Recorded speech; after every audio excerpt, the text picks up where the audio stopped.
ఈ గుడికొచ్చి మనం ప్రసాదం తినకుండా ఎప్పుడైనా వెళ్ళావా? అమ్మా కలుపుతున్నారమ్మా. ఉప్పు కొంచెం తక్కువైంది కదా రత్న, నాకు కూడా కొంచెం ఉంచు రత్న. టెన్షన్ పడమ్మా, నాకేం కాదులే.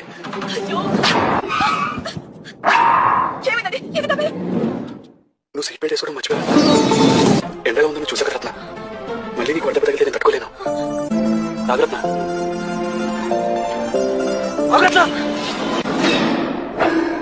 కొబ్బరి తినకుండా మనం ఎప్పుడైనా కొబ్బరి బొండం పడేసామా?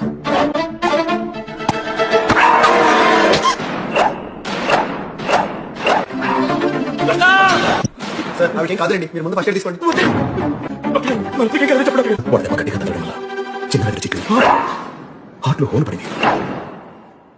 ఎందుకండి అంత బాధపడతారు? ఇప్పుడు ఏమైందని మీ చేతిలో సుమంగలిగా పోవడం కంటే ఇక పుణ్యమే ఉంటుంది.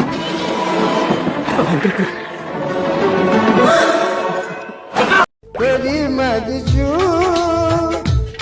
मजजू